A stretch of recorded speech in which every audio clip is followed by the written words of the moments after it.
So you guys may or may not have heard the story about Gabby Petito. She went missing and she was later discovered. Her remains were discovered in Wyoming, and it sparked a rather national outcry, which is kind of, I won't say odd, but it just seems, why just this one case? We have so many people go missing every single year, young, old, you name it. Her fiance, Brian Laundrie, was considered a person of interest, and the case highlighted domestic abuse, violence, and the challenges of actually finding a missing person. Laundrie himself disappeared shortly after Petito's body was discovered, and his remains were later found in Florida. The extensive media coverage into Petito's case led to increased public awareness of finding other missing persons. So Emily Ferlazzo, her case has chilling parallels to Petito's. Ferlazzo and her husband were traveling in a converted van similar to that of Petito and Laundrie. Her case, or her husband, confessed to killing and dismembering her.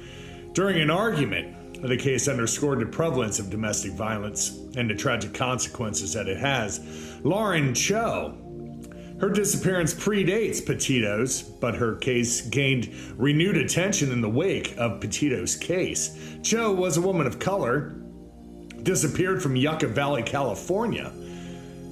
The article I read highlighted the concerns of the disparity in the media coverage and law enforcement's attention given to a woman of color compared to that of white women. The discovery of her remains near where she disappeared added just another layer of complexity, and the identification process is still ongoing. Sarah Bayard, her remains were found in Colorado.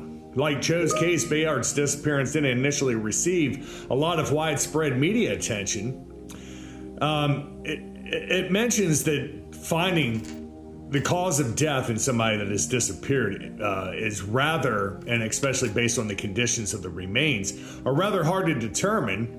Bayard was reported missing in the same area where Petito was, and had posted an Instagram photo. Just adds it a little bit more coincidental.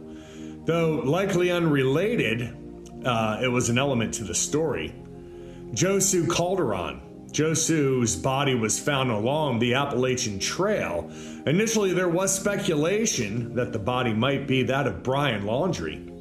But this proved to be false, and Calderon's death, ruled a stabbing, highlights the dangers that can exist even in what seems like remote areas. And we all may know, I wouldn't hike the Appalachian Trail alone for sure. Maya Marcano, her case sparked outrage and accusations of unequal treatment. Marcano, a college student, disappeared in Florida, and her body was later found. Her family argued that law enforcement did not treat her case the same as the urgency of that of Petito, potentially hindering the investigation. The case became a focal point for discussions about racial disparities in missing persons investigation. Robert Lowry's case, while tragic, is distinct from all the others. Lowry, a father of two, died by suicide in a national park.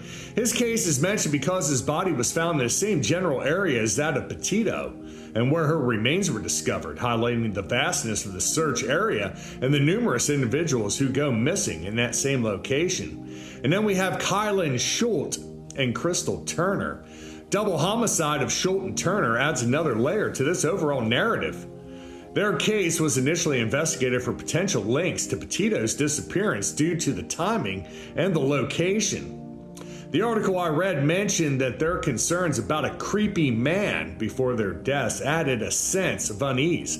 While no direct links to Laundrie was established, the proximity of their case to Petito's raised questions about possible connections. Like, comment, and share if you've made it the whole way through. This is probably one of the longest videos I've ever done.